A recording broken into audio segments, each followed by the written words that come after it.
ভুল হৈছে সেই পইণ্ট কেইটা ঐ কেনেকুৱা হ'ল এক্সাম ভাল ন ঐ এইটো কি লিখিছা কি কোৱা সেইটো নহয়তো আৰে ক্লাছত শিকালে নহয় মেমে সেইদিনাখন ভুল হৈছে সেই পইণ্ট কেইটা ঐ ষ্টেটিষ্টিকত এনচাৰটো কিমান হৈছে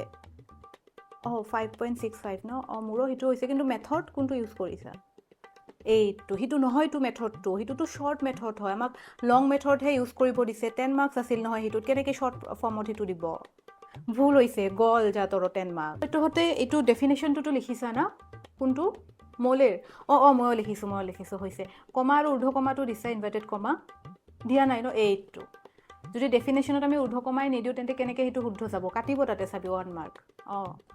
ঐ এই এনচাৰটোৰ কিমানটা পইণ্ট লিখিছা 10টা পইণ্ট মানে 10 মাৰ্কৰ কাৰণে 10টা পইণ্ট লিখিছা এইটো ইয়াতে মাৰ্ক কাটিব চাবা 10 মাৰ্কৰ কাৰণে 15টা পইণ্টটো মিনিমাম লিখিবই লাগে তেতিয়াহে আমাক সেই হিচাপে মাৰ্ক দিব মইতো লিখিছোঁ মই প্ৰত্যেকটো 10 মাৰ্কৰ 15টাকৈ লিখিছোঁ